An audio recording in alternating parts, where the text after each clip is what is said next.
yung session po today is actually nahahati to sa tatlong main topics. I'm gonna be talking about checklist and guide. I will also talk about PR pathways and maintaining your status as an international student and as a temporary foreign worker. And supposedly, we should have a session about insurance and financial planning, pero hindi makaka-attend yung ating insurance advisor. I'll be talking a little bit about that just the same.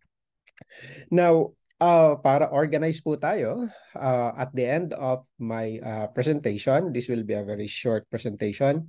Meron po tayong opportunity to ask your questions, and for us to be organized, please wait to be recognized before po kayo magsalita. If you have questions, and I encourage you to ask questions, simply click the hand gesture button, the raise your hand button, and wait to be recognized before po kayo mag-unmute ng inyong mic. Alright? Now, disclaimer first, no? Yung mga i-share ko po ngayong information should be taken as valid only as of today, October 3, 2023. For the most updated information, please visit these official government websites.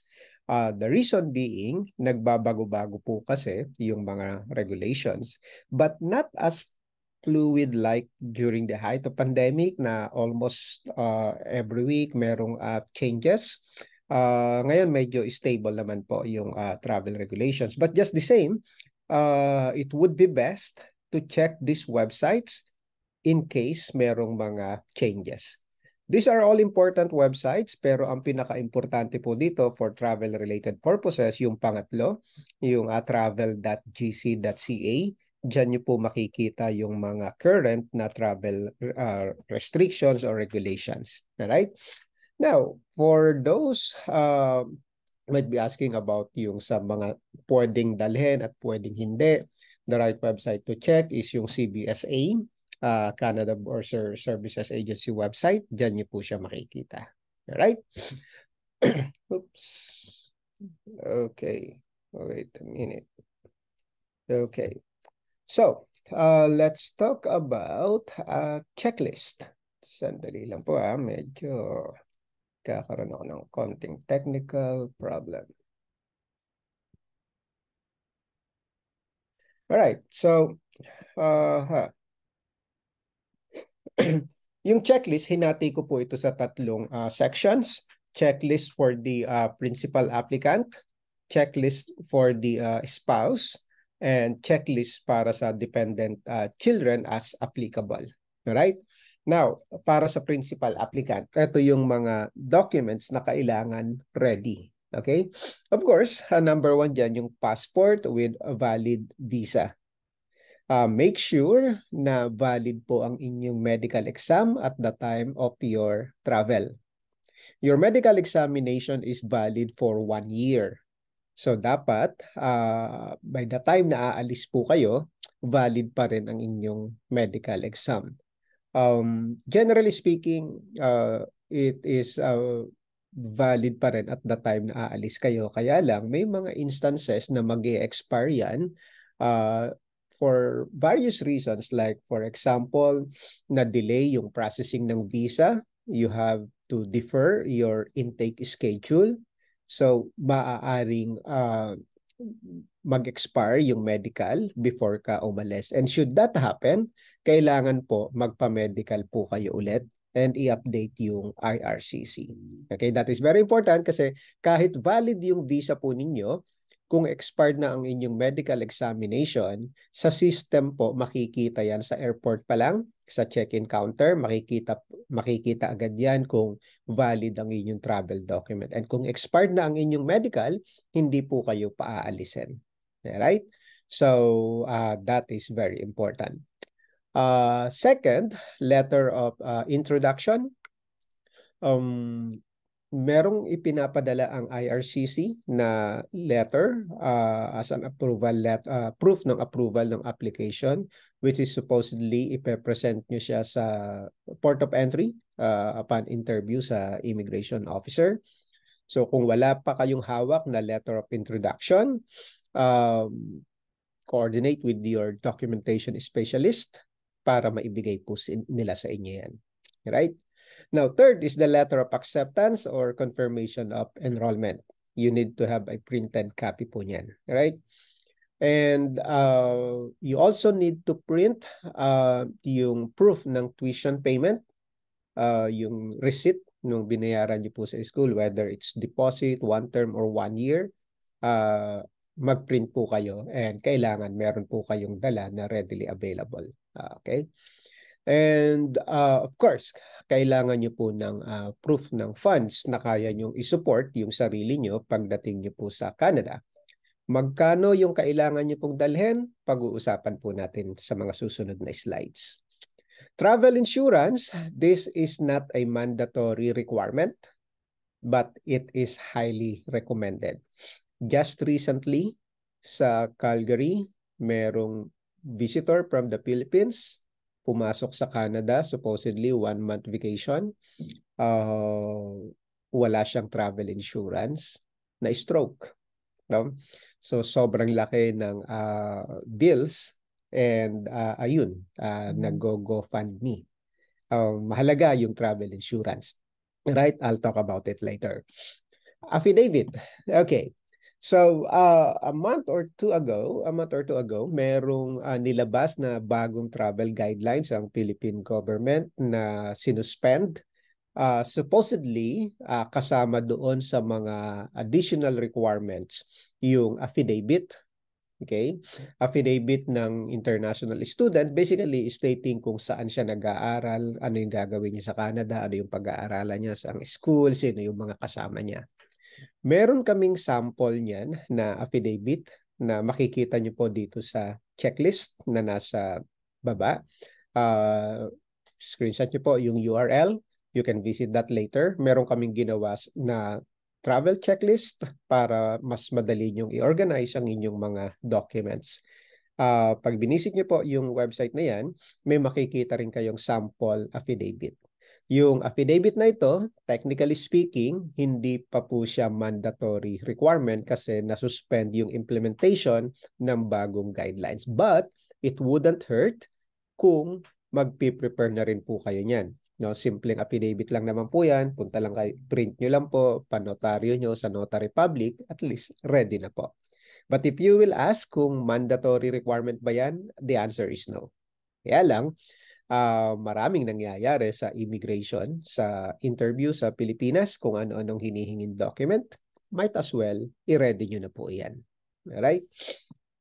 Kamakailan lang, naghahanap sila ng mga picture, no? Ng graduation photo, mga transcript, among ridiculous requirements na hinihingi ng immigration officer. So baka sakali nahanapan kayo ng affidavit, mas magandang ready po kayo. Alright? Now, I'm very sure may mga questions po kayo related dito. I-reserve nyo na lang po yung questions after the slide, after ng my presentation. Alright? Moving on sa checklist naman para sa spouse. Ganun din, passport, valid visa, valid medical, letter of introduction. Ang additional document ay yung marriage certificate or yung proof of common law relationship. Alright? Kailangan may dala po kayong copy. Travel insurance, ganun din.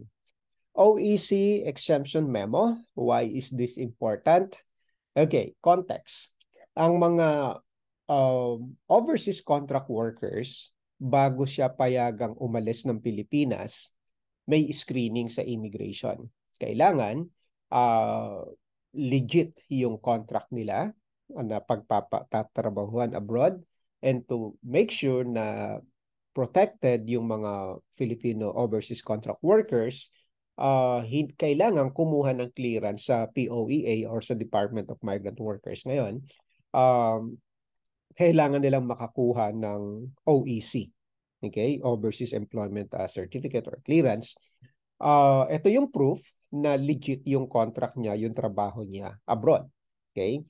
Now, yung open work permits holders na spouse, dependent ng kanilang spouse, wala naman silang employer, wala silang employment contract. Para makakuha po ng OEC, major requirement dyan i-check ng POEA, ng consulate sa kung saan pupunta ang bansa, yung contract. I-check nila yan at i-validate.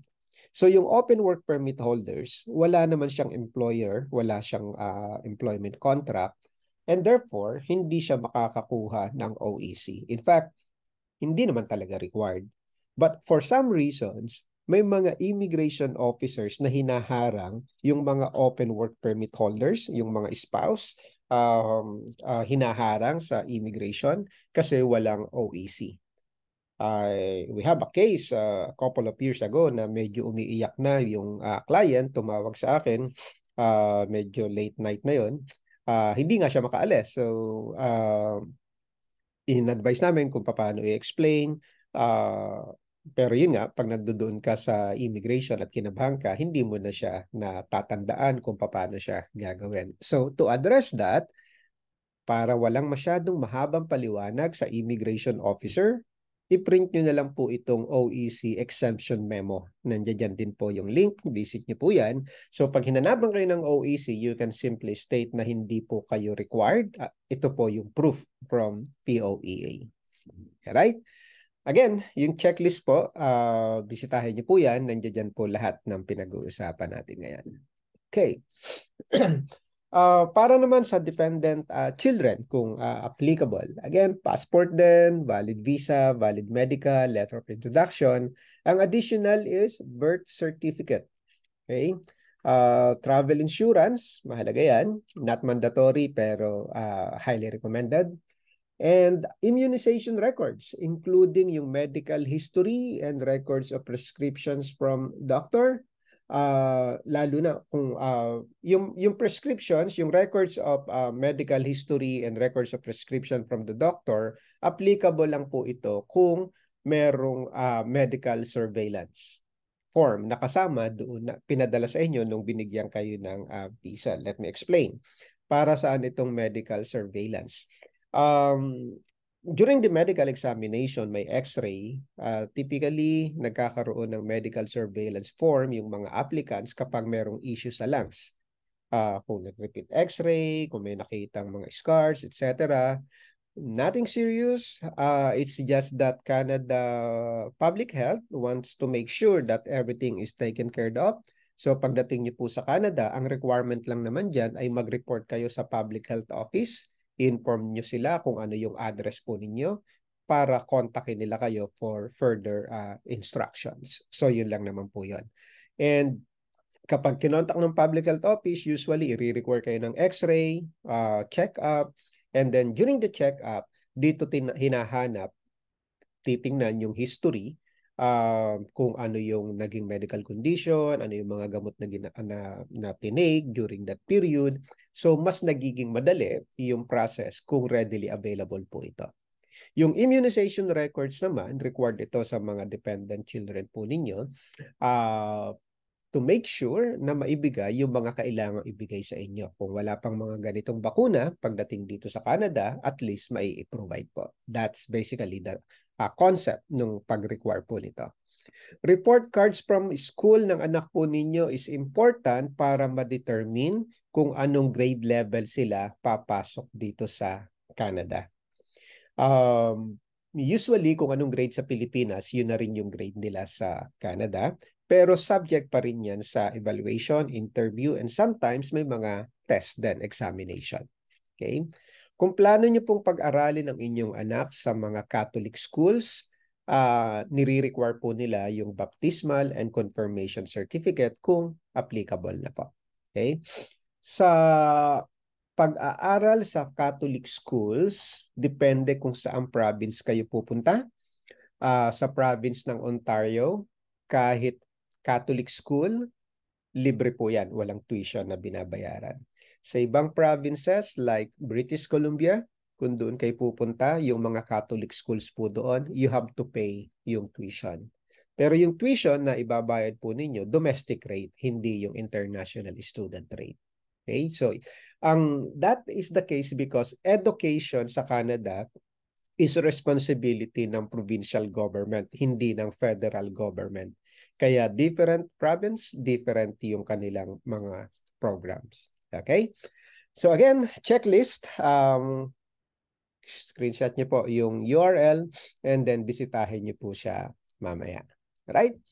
Now, COVID travel-related restrictions, halos, actually wala na po, no? Hindi na kailangan ng testing, hindi na kailangan ng quarantine, right? So, normal na po. Okay? Kahit naman sa Pilipinas, ganun din. Yung wearing of mask, hindi rin siya required but still highly recommended. Okay? Yung ArriveCan app, hindi na rin siya required pero highly recommended pa rin. Pero iba na yung use. Dati po, yung ArriveCan app, ginagamit yan para sa pag-monitor ng health, pag-monitor sa 14-day quarantine, ginagamit yung app na yan. Pero since hindi na siya required, yung quarantine and all that, hindi na mandatory itong ArriveCan app. Pero right now, pwede nyo siyang gamitin, the same app, para mag-submit ng Customs and Immigration Declaration when you enter Canada. I highly recommend na gawin niyo po ito. Nakakabawas sa stress. Ito po yung context. No? Kung hindi niyo gagamitin itong ArriveCan app, wala namang problema. It's just that pagdating sa port of entry sa Canada, magde-declare kayo ng kung may customs declaration, tatanungin kayo kung ano-ano yung inyong mga dala, may dala ba kayong ganito, may dala kayong ganyan, etc. Okay? So, kung doon nyo pa lang siya gagawin sa Canada, medyo stressful yun, ano? Kasi baka magkamali and small mistakes may cause huge problem. Halimbawa, may tanong doon, may dala ka bang dried fish? Nasagot mo, wala. Pero naamoy, right? So, problem yon kasi hindi mo siya dineclare, hindi ka naging truthful. Kung tatanungin niyo po, pwede bang magdala ng tuyo? Hindi naman po bawal, okay? I-declare niyo lang po. Now, ang difference, kung gagamitin niyo po itong ArriveCan app, within 72 hours before your flight, pwede na kayong mag-fill out. So, meron kayong relax kayo, no? Yung time para sagutan, mapapag-isipan yung maigi yung sagot.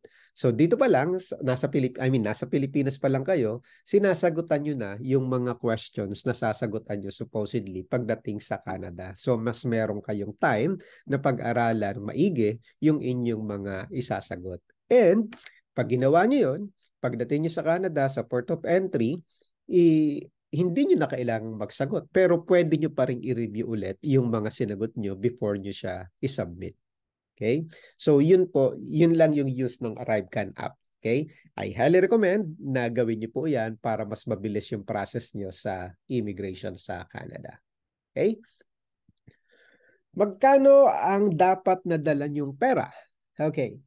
The technical answer is dapat meron kayong proof na meron kayong funds to cover your 1-year tuition and 1-year living expenses. Kung ang tuition mo ay 15,000, ang living expenses allowance mo ay 10,000 Canadian dollars dahil ikaw ay single, 25,000 Canadian dollars yung dapat na dala mo. Okay, mula dito, maraming mga questions. Bawal ba magdala ng more than $10,000? Ang requirement sa iyo ay 25,000. Pero naririnig ng marami na bawal daw magdala ng 10,000 or more. The answer is hindi po bawal. Okay?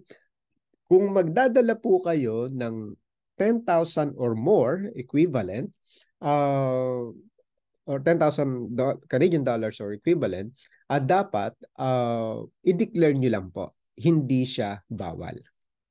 Walang problema kung magdadala kayo ng more than 10,000 as long as i-declare po ninyo.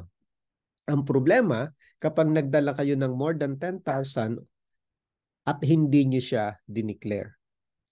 Okay? Kapag nakita na meron kayong dala na 10,000 or more at hindi nyo dineclare, isa sa pwedeng mangyari ay i-confiscate yung pera. Okay? At ang sigurado, magkakaroon kayo ng kaso. Okay? And penalties. We don't want that, right? So, kung magdadala kayo ng 10,000 or more, dapat i-declare po ninyo. Hindi siya problema. Okay? Now, common question din pagdating dito sa funds, yung papaano kung bayad ko na yung 1-year tuition na 15,000 and meron akong GIC na 10,000. Required pa ba ako na magdala ng 25,000? The answer is no. Kasi yung pera nyo po ay nasa Canada na. So, available na po yon. Okay? Kung ang question naman ay dahil bayad mo na yung 1-year tuition, meron kang GIC, doon ba sa tanong na meron kang dalang 10,000 or more, isasagot mo ba ay yes? No. The answer is no. Hindi mo siya dala kasi nasa Canada na siya. Okay?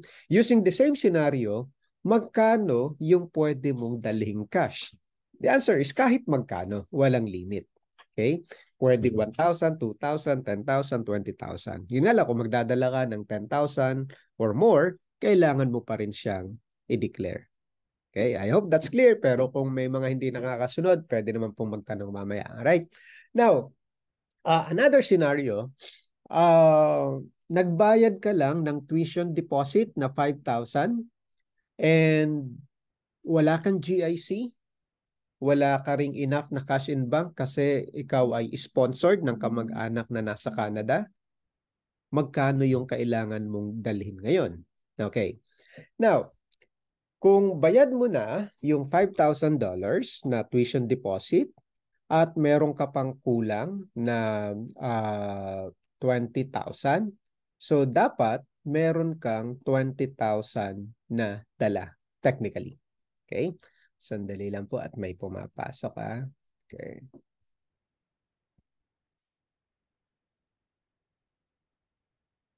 Okay. So, yung huling example, yung scenario ko is that 5,000 yung binayaran tuition, walang GIC, tapos magkano yung kailangan yung dala ngayon papuntang Canada. Okay. Ang sagot is at least 20,000. Okay? Yun yung dapat niyang dala. And again, kung magdadala siya ng 20,000, dapat i-declare niya. Follow-up scenario, what if hindi available yung $20,000? Okay? Paano yung gagawin niya? Ang sagot, depende doon sa circumstances ng applicant ngayon. Paano ba bakit ba hindi siya available? Kasi in the first place, nung nag-submit ka ng application, you declare na meron kang ganyang amount. Right? So, dapat available siya. Pero baka naman, hindi available yung 20,000 dahil meron siyang letter of support from relatives na nasa abroad or kung nasaan man. Okay? So in that case, kailangan dala niyo po yung letter of support tsaka yung supporting documents to prove na merong funds yung inyong sponsor. Dapat dala-dala niyo po iyon. Plus, kung magkano yung madadala niyo cash in bank. As much as possible, dala niyo po yung funds na yon na requirement. Okay? Kasi, medyo mahirap na stressful, no? Stressful kung ang mangyayari, papasok kayo sa Canada at yung ipambabayad nyo sa tuition, ipambabayad do sa mga rent and other living expenses ay manggagaling sa future income po ninyo. While it is true na pwede kayong magtrabaho part-time and kung meron kayong spouse, pwedeng magtrabaho full-time at makakatulong naman talaga yan sa living expenses and tuition, possibly. Kaya lang, mas maigi na available na talaga yung funds nyo for the first year para maging less stressful yung journey nyo po sa Canada. Okay? So, pagdating sa port of entry, merong chance na matanong kayo kung magkano yung dala yung pera. You just have to answer truthfully. Mamaya, i-expound ko po yung topic na yan. Right? Saan kayo titira? Okay. So, nasa Pilipinas pa lang, dapat naghahanap na po kayo ng mga rooms or apartments na pwede nyong matirahan. Kung meron kayong kamag-anak or kaibigan, well, mas advantage po yun. Pwede kayong tumakituloy temporarily sa kanila habang naghahanap kayo ng malilipatan po ninyo. Kung wala kayong kamag-anak, kaibigan na matutuluyan, these websites will help you. Okay? In fact, pwede kayong mag-Airbnb for 1 week. Habang nasa Airbnb kayo, naghahanap kayo ng matutuluyan. So the right approach is, nasa Pilipinas pa lang, meron na kayong mga target, nakikipag-set na kayo ng appointment. Do not make any payment unless nakita nyo yung uh, properties, no, na gusto nyo i-rent. Okay? Marami pong nagkalat na online scammers. So, huwag na huwag po kayong magbibitaw ng pera hanggat hindi nyo nasisigurado na legit yung inyong kausap. So, the best way to do that is wait until you get here in Canada or have somebody in Canada to check that property for you. At kapag na-confirm na legit, then it is now safe to make that payment. As long as yung pinag-check po ninyo ay kamag-anak or trusted po ninyo at hindi kakontsaba nung nag-o-offer ng property, right? So, yung mga temporary accommodation, pwede kayong makahanap through padmapper.com sa kijiji.ca. Etong sa gatewaytocanada.com hotels, pwede kayong makapag-book ng temporary accommodation sa mga hotels at a discounted rate through this URL po. Okay. Hindi lang sa Canada, anywhere. Kahit sa Pilipinas or kung saan kayo pupunta, you can use this website, yung Gateway to Canada na hotel. Makakapag-book po kayo ng mga discounted hotel rates. Okay?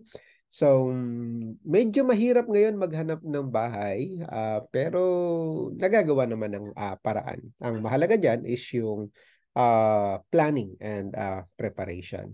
Alright? Okay, so kung hindi pa po kayo nakapag-avail nitong FIDO phone plan for international students and temporary workers, I highly recommend that you avail it. Kung nakakuha po kayo ng pre-SIM card sa VFS, pwede nyo po siyang i-activate through this website. Okay?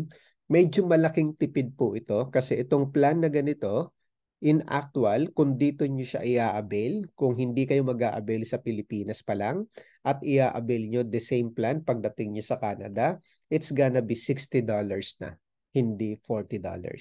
Okay?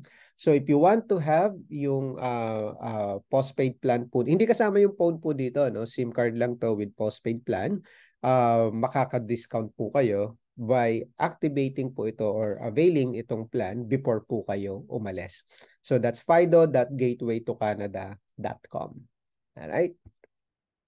Okay, so ito yung isang popular question din. How early can I arrive in Canada before I start studying? Okay? Walang nakaset po na time frame kung kailan kayo dapat umalis. Kung kailan kayo dapat dumating sa Canada. Ang mahalaga lang ay maipaliwanag nyo sa immigration officer kung bakit sobrang aga mo dumating, just in case. Ano ba yung sobrang aga? Well, kung 6 months before yung start ng school, sobrang aga po yun. No? If you'll ask me, ano ba yung ideal time na travel kayo sa Canada? I would say mga a month before, yun yung pinaka-ideal. For primarily, ideal yung 1 month kasi kung 3 months before ka mag-travel papuntang Canada at wala ka namang matutuluyang kamag-anak, kaibigan na libre yung rent, ibig sabihin yan, 3 months before ng school, naka 3 months ka nang nagbayad ng rent. So, medyo malaking gastos yun. Kung iniisip mo naman, you're single, papasok ka 3 months before para makapagtrabaho ka agad, that doesn't work as well. Kasi hindi ka naman pwedeng magtrabaho immediately. Pwede ka lang magtrabaho kapag nag-start na yung class. So, kung papasok ka 3 months before, wala kang income. Nagbabayad ka ng rent. Right? Another issue for consideration is yung medical insurance. While it is true na meron kang medical insurance na binayaran sa school, yung coverage niyan starts day 1 ng class. So kung 3 months before ka papasok sa Canada, yung first 3 months na yon wala kang medical insurance. Okay? So, Ideally, 1 month before, okay na po yun. But if you want a longer preparation at hindi issue sa inyo yung finances, by all means, you can travel as early as 3 months. Siguro yun yung pinaka-earliest, 3 months. No? Karamihan 2 months, pero minsan wala kang control kasi wala pa yung visa mo. Now, if you are for January intake at ngayon ay may visa na po kayo, congratulations po, meron kayong flexibility. Alright? Now, another important thing, yung iba naghahanap ng murang ticket, may nire-refer kami na travel agency, mag-canvas, kapag mura, kunin yan. Kaya lang yung iba, syempre, understandably, maghahanap pa rin ng kung may mura. Ang problema minsan, mura, pero ang nakuha nilang ticket, dadaan pala ng US. Okay?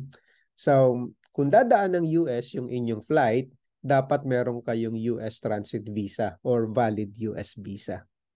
Kung wala kayong US visa, hindi kayo makakaalis. Kasi hindi kayo papapasukin sa US. Maaring mura yan kasi sobrang tagal ng flight niyan, matagal yung layover, tapos dadaan ng US. Maaring mura yan, kaya lang kung wala kayong US visa, that's gonna be a problem. Okay? So, if you are looking for travel agencies, may pinadala po kaming email sa inyo, yung CIC Travel. Inquire lang po kayo. No? Kung may nakita kayong mura with same flight details, by all means, doon po kayong kumuha. Hindi naman po yan pilitan. We're just trying to help para mas maging madali ang inyong pag-book ng ticket. Alright? Okay. Now, let's talk about yung medical insurance, travel insurance.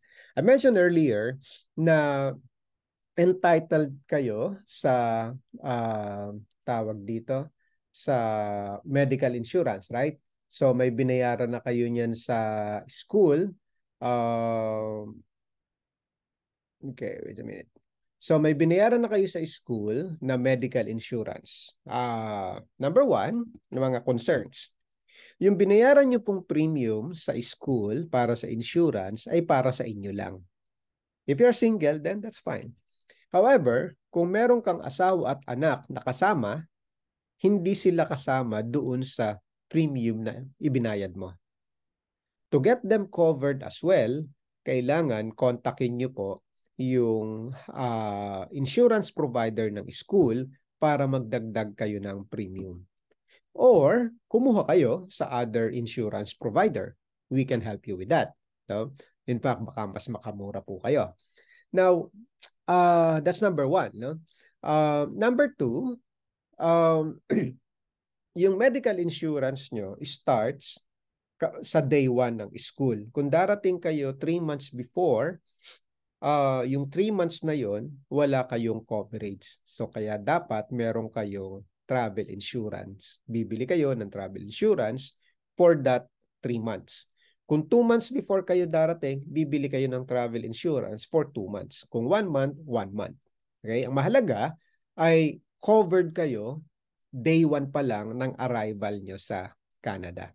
Medyo malaking gastos po yan kapag nagkaroon ng medical emergencies katulad nung recent case na na-mention ko kanina, visitor from the Philippines na stroke, ngayon nahihirapan doon sa medical expenses. We don't want, well, hindi natin gustong magkasakit pero yun nga, kung magkakasakit, mas maganda na meron tayong insurance coverage.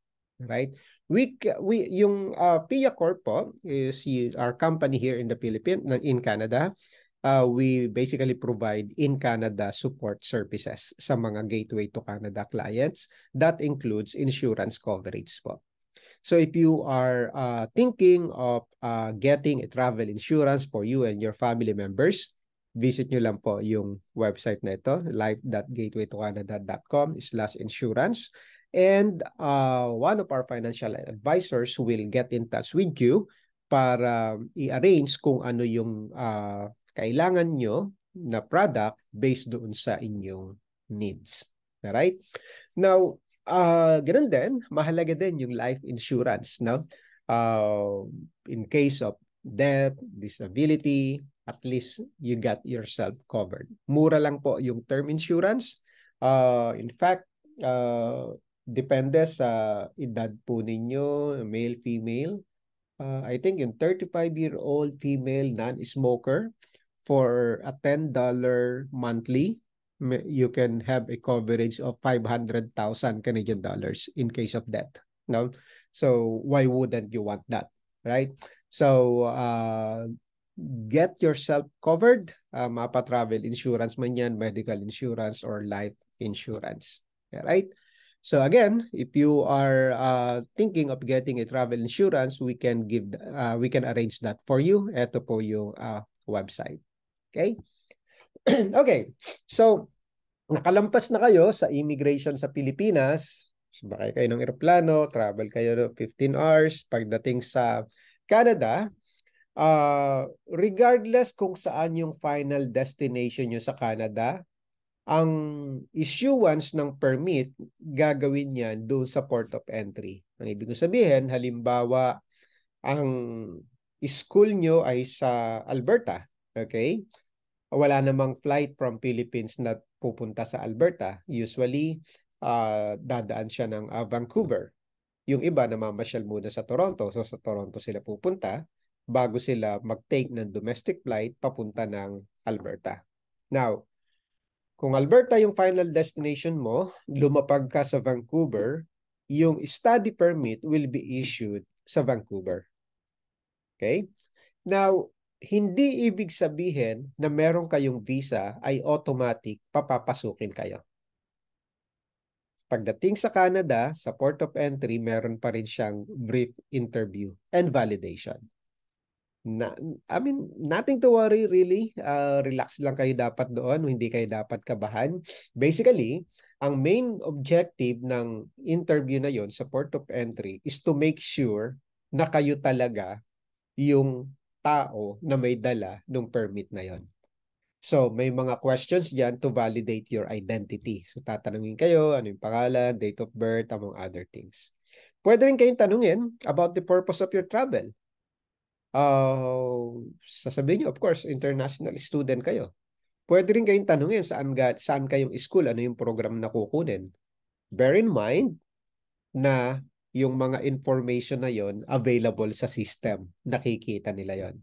Tinatanong nila yon to validate kung ikaw ngayon and to ascertain na you are a genuine student.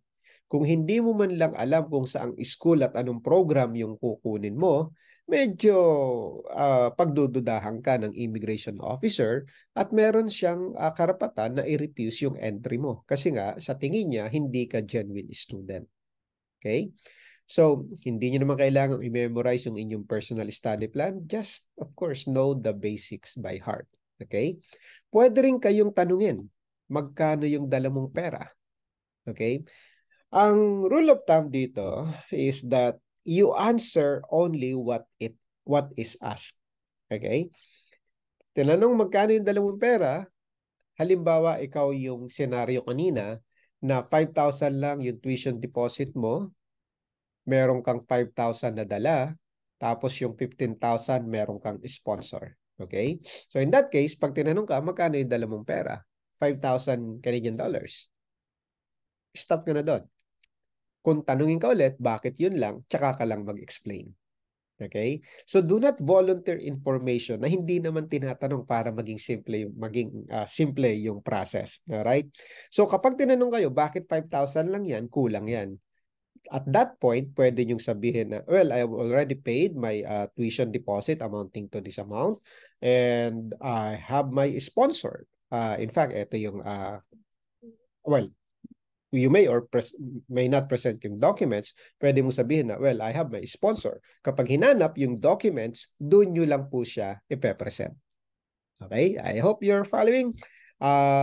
Pero hindi kayo dapat kabahan dito kasi almost always nakikipagkwentuhan lang yung immigration officer. Okay? And then, bibigyan na kayo ng study permit. But, mas maganda na prepare kayo for the worst scenario. Okay? Now, pagka nakalusot kayo, doon pa lang kayo mabibigyan ng study permit. Ganito yung itsura niyan. Okay? Now, pag nabigyan kayo ng study permit, di welcome to Canada. Alright?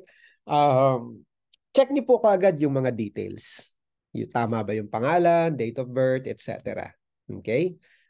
Kung ang program po ninyo ay merong co-op component, mabibigyan kayo ng dalawang permit. Isang study permit, tsaka isang co-op work permit. Kung ang program nyo walang co-op component, ang mabibigay lang sa inyo ay study permit. Yung study permit nyo comes with work rights na. Hindi nyo na kailangan ng separate na work permit. As long as meron siyang conditions or remarks na katulad yan. Palakihin natin. Alright, so i-check nyo po yung inyong study permit kung merong nakalagay na ganyang conditions. Nag-iiba-iba yung wordings niyan. Basta ang gist niyan is that it allows you to work as long as you are meeting the requirement. Kung wala yung ganitong remarks, okay, hindi kayo makakakuha ng social insurance number.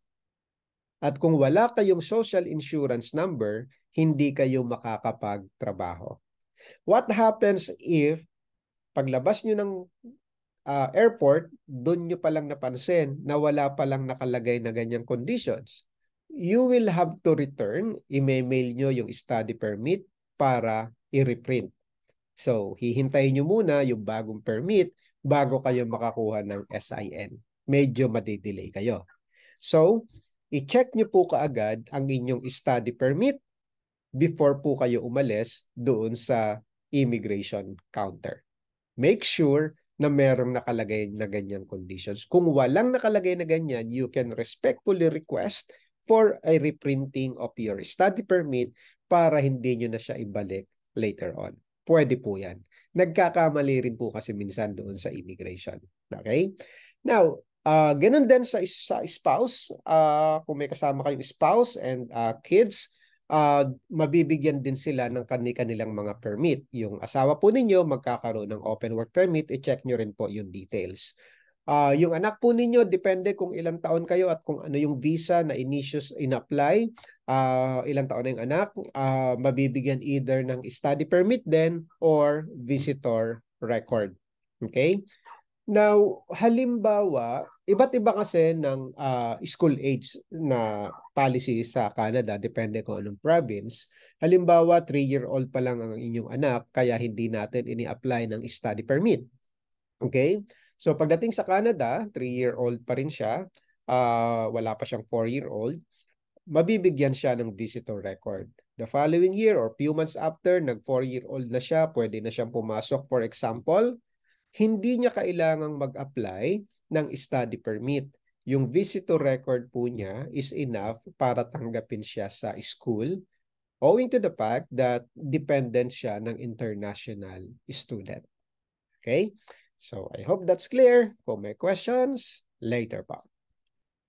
Now, sa last part ng ating session for today, papaano kayo magiging permanent resident? Okay? Don't worry po, pagdating niyo po dito sa Canada, may mga info sessions din kami. Pumupunta kami sa mga iba't ibang cities to conduct info sessions para make sure that you are properly guided, ma-maintain yung inyong status. But yeah, so these are basically the different pathways. Yung concept niyan, if you are single, tapusin niyo po muna yung program. Okay? Walang shortcut. Well, minsan may nakaka-shortcut. Pero kung yun yung magiging goal po ninyo, problematic din yun kasi hindi kayo nakaka-concentrate sa studies po ninyo. So, tapusin niyo po yung program. Whether it's 1 year or 2 years, tapusin niyo po yung program. Kung 1 year lang yung program po ninyo, you may want to consider taking another 1-year program pagkatapos before po kayo mag-apply ng post-graduation work permit. Medyo magiging stressful po yung journey nyo kung 1-year program lang. Well, maraming 1-year program lang ang nagiging permanent resident. Pero yun, medyo stressful yung journey na yun. Kasi kung 1 year lang yung program po ninyo, meron lang kayong 1 year na post-graduation work permit. On the other hand, kung 2-year yung program po ninyo, you'll be given up to 3 years post-graduation work permit. Right? So, complete your program, after which you immediately apply for the post-graduation work permit. You will most likely be given a 3-year permit if you took a 2-year program. And then you can then legally start working. Once you gained 1 year experience, generally speaking, you may now be eligible to apply for permanent residence. Okay, there are several pathways for you to become a permanent resident. Like for example, the express entry. Express entry is not a program. This is the system being used to manage different federal immigration programs such as the Federal Skilled Workers Class, Canadian Experience Class, and Federal Skilled Trades Class. Federal Skilled Worker Class, this is for those applicants with work experience in any occupations classified as Tier 0, 1, 2, and 3, and without Canadian experience. So meaning, FSW is for those applicants claiming work experience gained outside Canada. Okay? Now, Canadian experience class, the main requirement here is that you must have a 1 year Canadian work experience in any occupations classified as Tier 0, 1, 2, and 3. Okay? Provincial nominee program usually requires a job offer from an employer. Different provinces, different provincial nominee program streams. But the main thing here is you must have a job offer. Atlantic Immigration Pilot works pretty much the same like provincial nominee program. It's just that Atlantic Immigration Pilot or Atlantic Immigration Program, it's no longer a pilot program, it's a permanent program. It's now a permanent program. So a difference here is that Atlantic Immigration Program is specific for those Atlantic provinces like Nova Scotia, New Brunswick, Prince Edward Island, right? So if you have an accompanying spouse, that will be a bit of an advantage for you because your spouse, upon landing in Canada, can already start working. And if once they gained the necessary experience and met the eligibility requirements for any immigration programs, then they can immediately apply for permanent residence. In fact, most of our clients who become permanent residents, they got their PR status because of the spouse. Right? Madaling intindihan kasi nga kung nagtatrabaho na kaagad yung spouse, pwede na siyang makapag-apply ng permanent residence. But if you're single, pwede po kayong kailangan niyo po munang tapusin yung program. Okay? Now, we will be talking this in more detail kapag nandito na po kayo sa Canada, if you will avail of our PR package. Okay? Yung contract niyo po kasi with Gateway to Canada is usually up to student visa lang, but we can still support you hanggang maging permanent resident kayo. Meron kaming PR package which will cover representation until you get your PR status.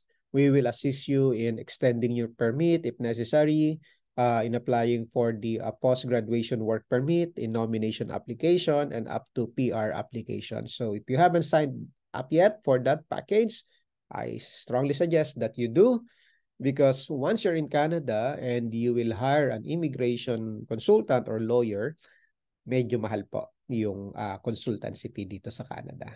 Alright? Now, okay, where are we? So, some reminders, no? Nasa last few slides na tayo. So, do not be a victim of fraud and phone scams. Marami rin pong scammers dito sa Canada. Mapa online or usually sa phone. Huwag kayong madaling maniwala kapag may tumawag sa inyo na nagpakilalang taga CRA, yung Canada Revenue Agency, or BIR sa Pilipinas. Minsan tatawag sila na meron kayong kailangan bayaran o meron kayong kailangan refund, hihingin sa inyo yung bank details, you'll end up losing your money. Okay? Minsan din may mga DHL package daw kayo na ini-expect, kailangan yung mga information. Do not provide personal information over the phone. No? Kung may nagpakilala sa inyo na IRCC, huwag kayong makipag-deal. After stop nyo yung call, cancel, tawag kayo sa CRA, i-confirm nyo, no? So, kung talagang sila yung tumawag. Okay? Okay, so we included this item because may mga experiences yung ibang mga clients na nabiktima ng fraud. Okay, so we don't want you to follow that same experience. You are only allowed to work 20 hours per week. May mga mababasa kayo na pwede kayong magtrabaho full-time or more than 20 hours. Totoo po yun kung qualified po kayo. Qualified kayo to work more than 20 hours until December 30, 2023 kung ang application nyo po for study permit was lodged on or before October 7, 2022. Okay? Pero kung na-lodge yan after that period, hindi po kayo allowed magtrabaho more than 20 hours. Okay? So, immediately, kapag meron na kayong study permit at meron na kayong permanent address, mag-apply na po kayo ng social insurance number para makapagtrabaho po kayo. You have to join, no? Highly recommended. Yung FB groups, mga community organizations. Maraming FB groups na ang topic ay about dun sa rental, properties. So, diyan kayo makakakuha ng mga information. May mga Facebook groups din. Like for example, sa Fanshawe College, ang Facebook group ng Gateway to Canada dyan is more than 3,000 na yung members. So dito sa group, nag-share ng mga experience, may nagbebenta ng mga old books, may mga nagpo-post ng mga job vacancies and the likes. So mas magiging smooth ang inyong process. Okay? In preparation for your PR application, in fact, pinadala namin ito sa email, i-process nyo na po ang inyong Education Credential Assessment before you leave for Canada. Kakailanganin nyo po yan sa PR application at mas madaling i-process yan habang nasa Pilipinas pa po kayo. Highly recommended po yung West, doon kayo mag-process po. Okay? Kailangan nyo rin po yung Certificate of Employment for all your work experiences within the last 10 years. May pinadala kaming guide kung ano yung mga information na kailangan dito sa COE. Okay. I missed to include kanina sa checklist para sa dependents yung DSW travel clearance, DSWD travel clearance. Kung magta-travel po ang inyong anak na hindi kayo kasama, may mga ganun pa. Nauuna muna yung parents, susunod yung anak. Kung yung mga dependents po ninyo, dapat meron po silang DSW travel clearance kung hindi kayo kasama. Okay?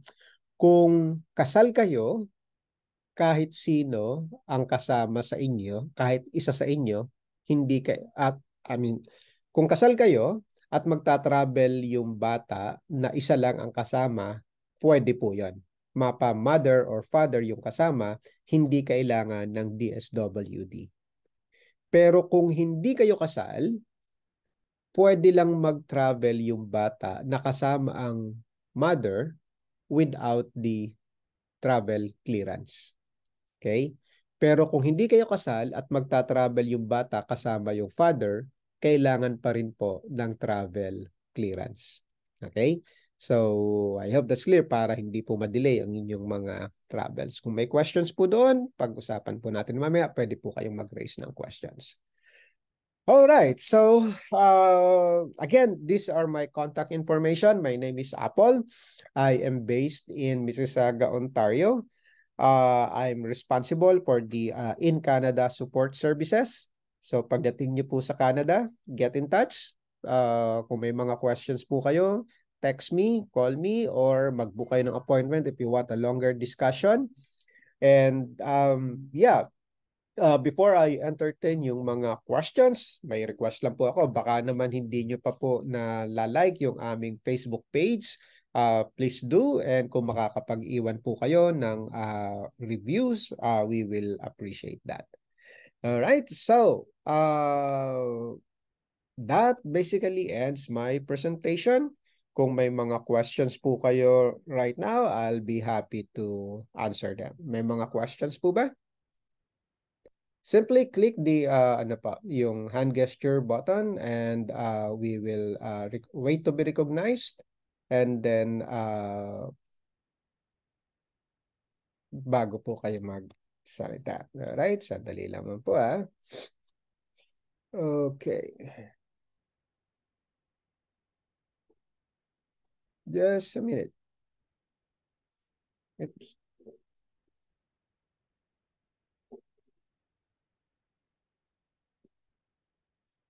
Sandali lang po.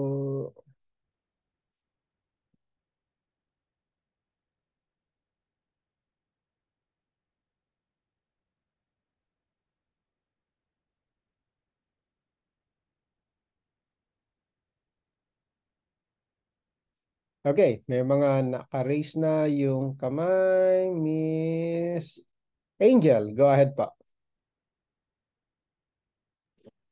Hi sir. Good Hi. morning there. Good evening dito sa Pinas.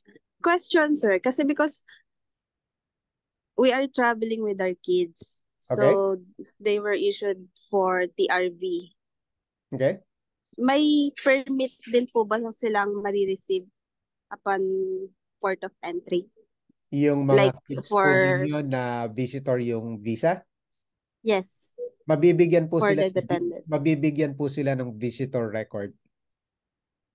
Okay. Apa, And that is tied to my permit po. 2 years tama po. then. Yung validity niyan is coterminous din ng inyong study permit. Unless mag-expire yung passport nila before that validity. Okay, okay. Okay. Saan Good naman school po kayo, yung Miss Angel? UCW po. Okay. Kailan po kayo darating sa UC sa Vancouver? November 9. Okay. I will be in Vancouver this weekend, no? Meron kaming info sessions para sa mga class. So, next time, nag-organize Oo nga. po ako. Hindi kami abot, sir. Yeah, that's okay. I mean, itong mga info session po na ito is basically parang immigration clinic, teaching them, guiding them kung paano maging PR. So, nagta-travel kami across Canada. May mga follow-up Okay. question po kayo?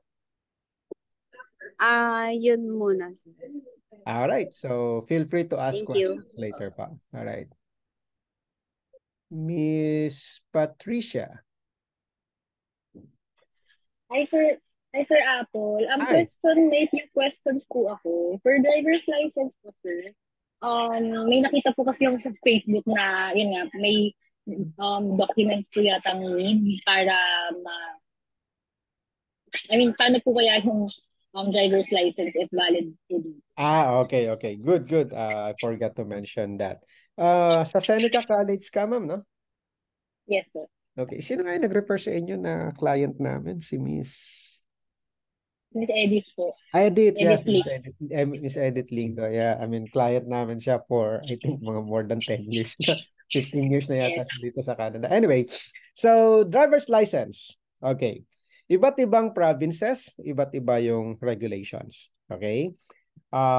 For example, sa Ontario, sa Seneca ka, no? So sa Ontario, kung meron kang driver's license, pwede mo siyang magamit up to 90 days.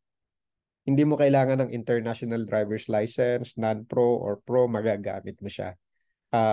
Yung license mo sa Pilipinas, magagamit mo siya for 90 days. Now, before that, dapat makakuha ka na rin ng license mo. So, yung licensing sa Ontario, magi-start yan. May mga level, may mga grade. Mag-start ka sa G1, basically student driver's permit yon. Hindi ka pwedeng mag-drive mag-isa. Okay?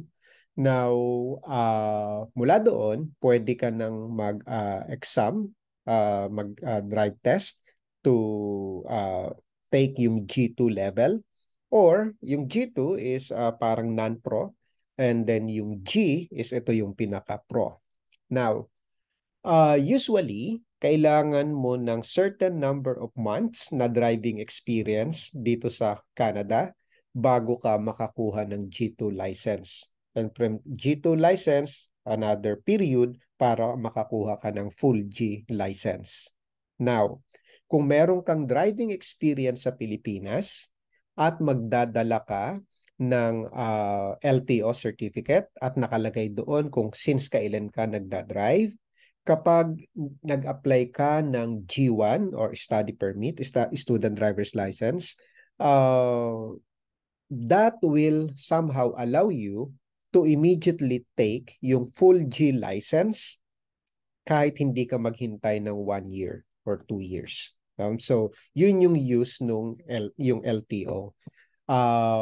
Now, kung ang question naman ay yung kailangan mo ba ng international driver's license, hindi mo talaga siya kailangan.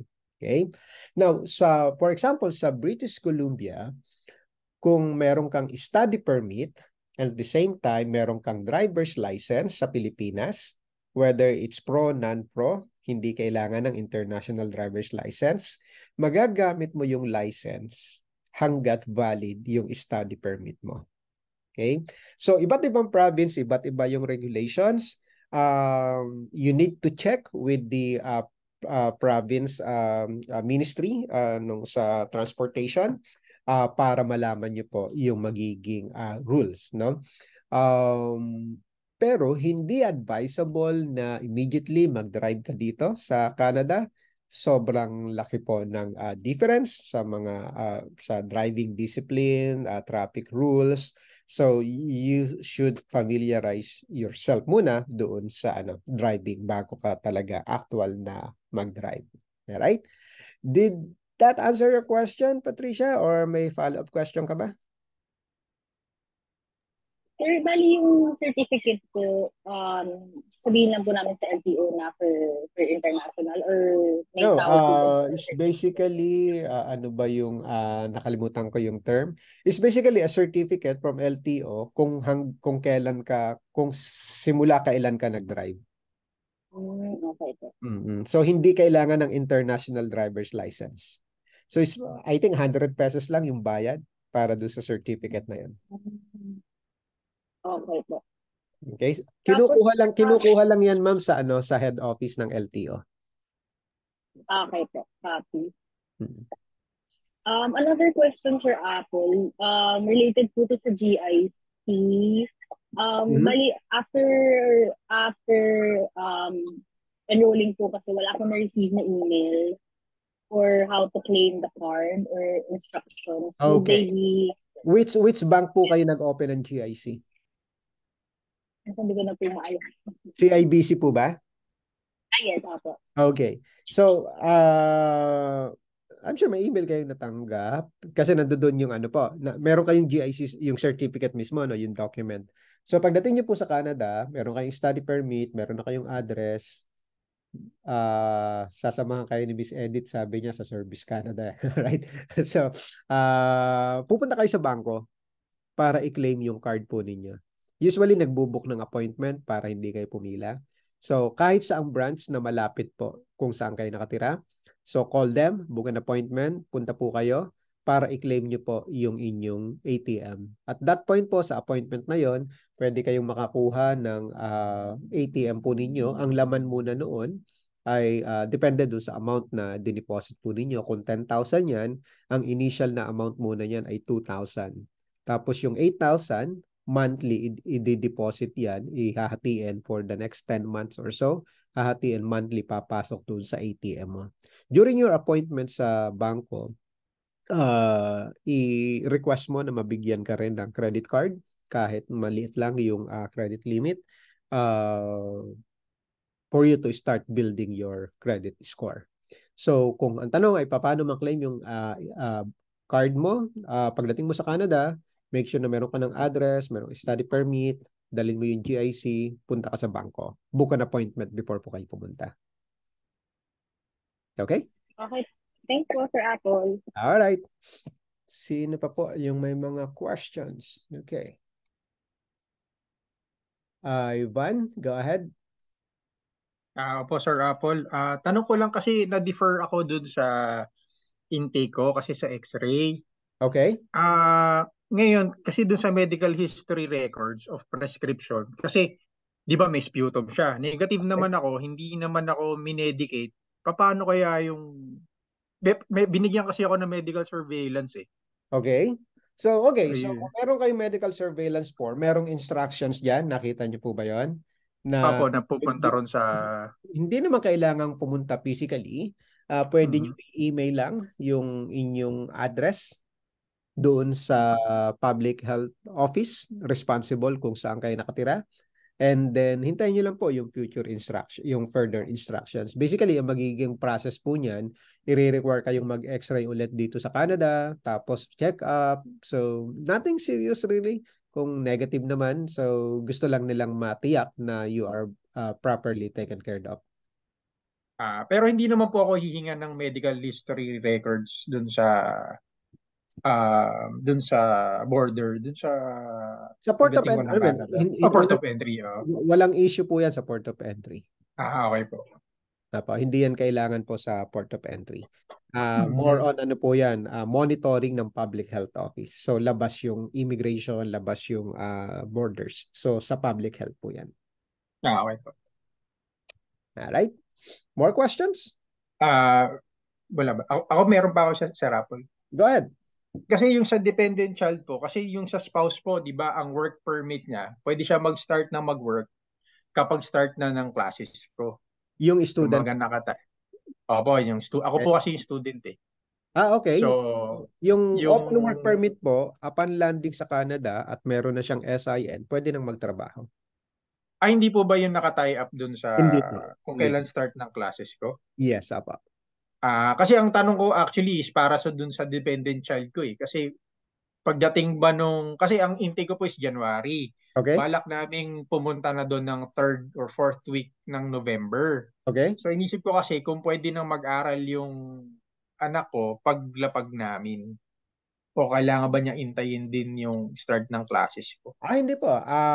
Kapag lapag po yun, regardless kung anong month dumating yung bata, ang first step niyan ay pupunta kayo sa school board na responsible sa district po ninyo. Okay.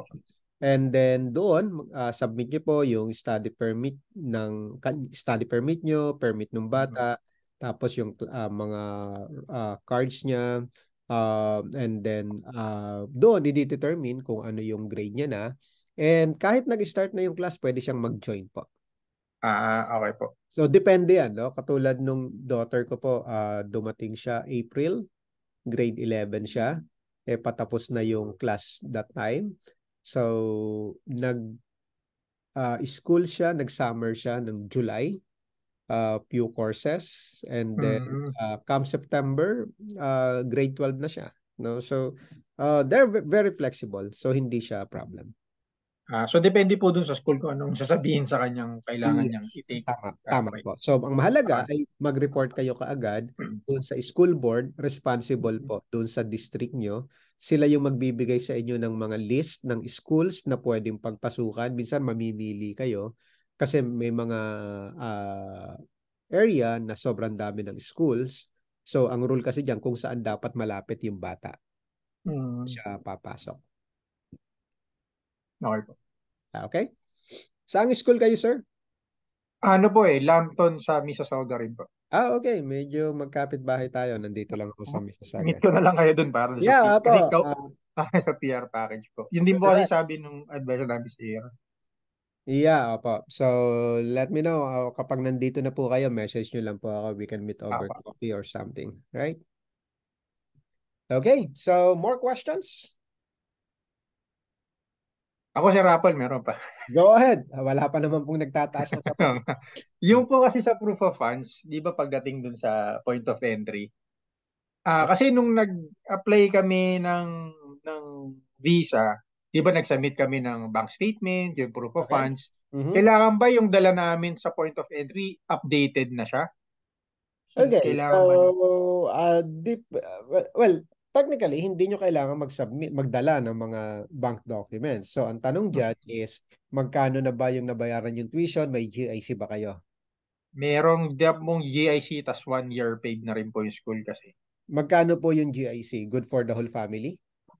Yata. Parang ganun. Kung 10,000 po, para lang sa... parang 10,000. Ay, dali Ako, napingo pa yung file. Pero po, I'm just saying na kung bayad na yung 1 year tuition, tapos ilan po yung anak po ninyo? Isa lang po. Parang 18,000 ba? Okay, most likely parang 17. Kasi 10 sa student, 4 sa spouse, 3,000 sa student.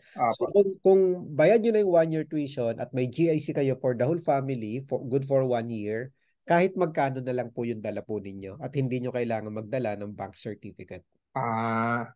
Again, Okay po. kung magdadala po kayo ng more than 10,000, on top of that, kailangan nyo po siyang i-declare. Pero yung 10,000 po, cash lang po yun, di ba? Pwede nyo Pag may po dala.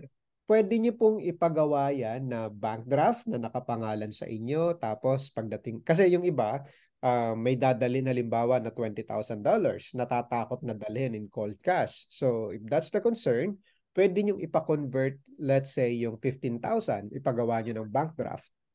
Yung bank draft is parang first check nakapangalan sa inyo.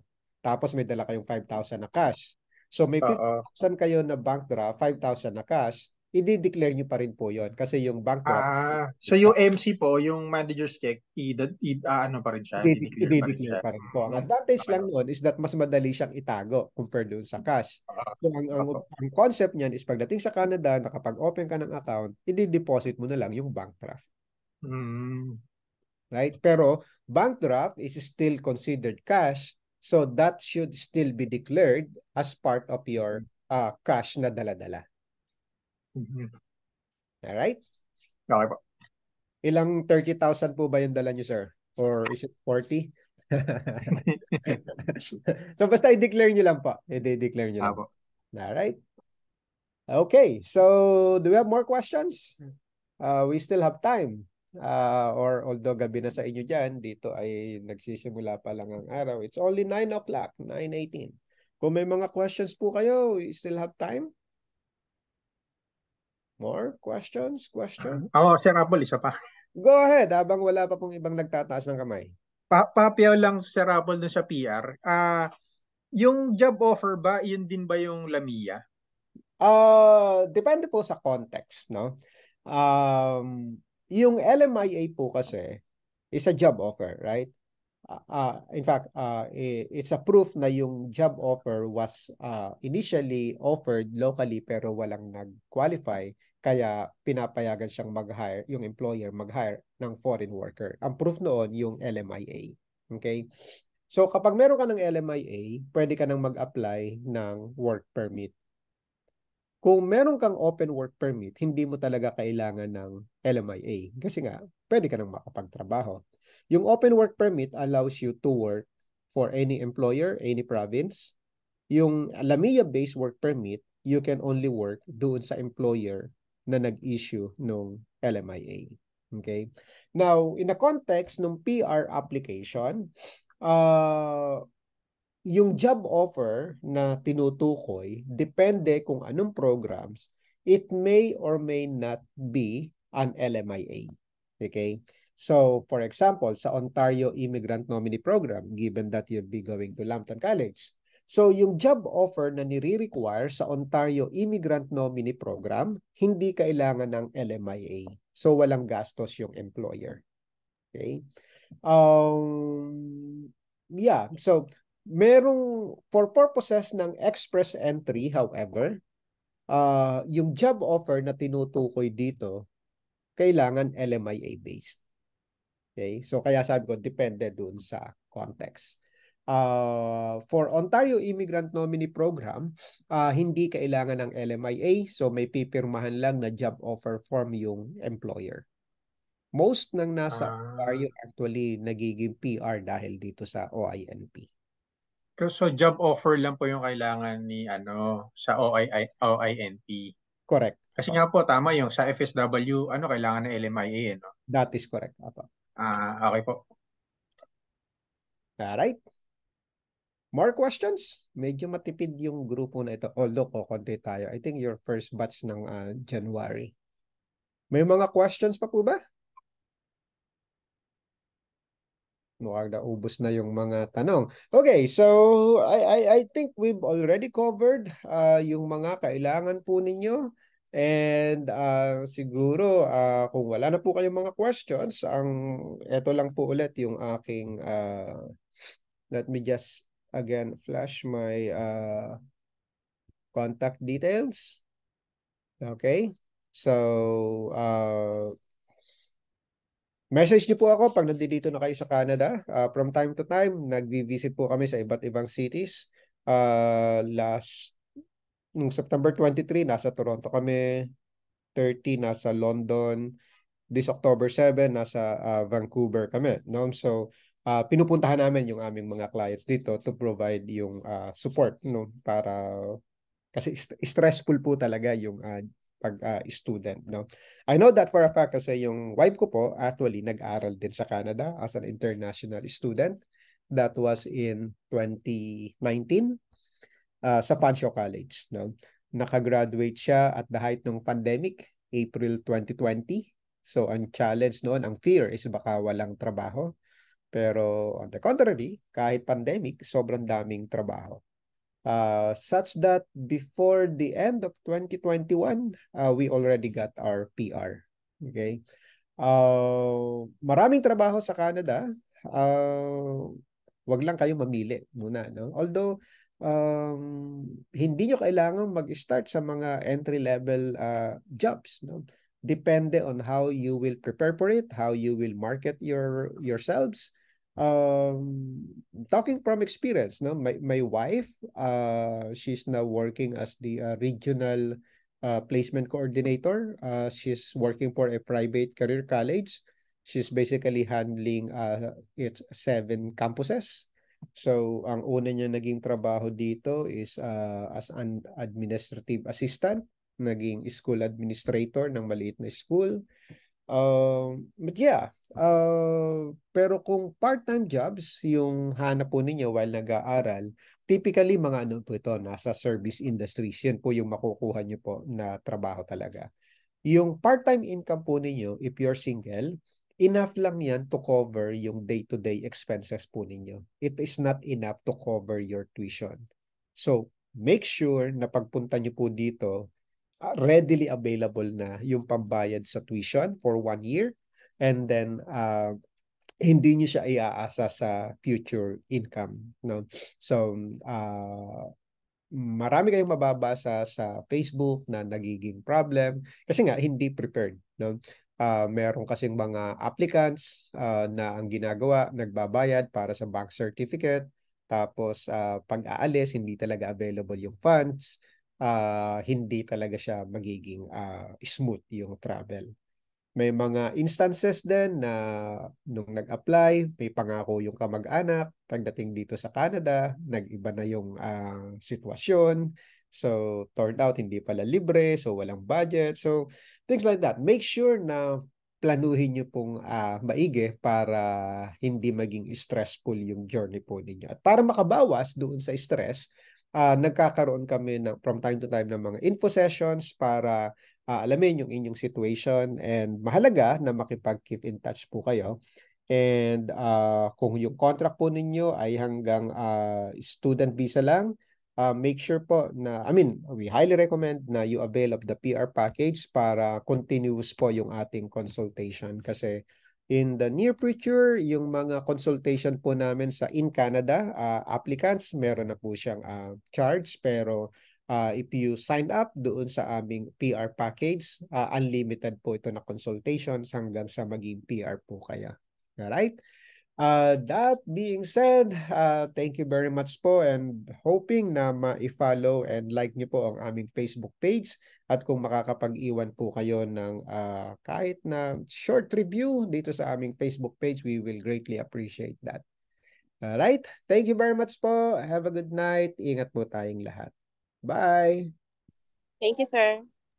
Thanks po. Bye. Thank you po. Bye-bye.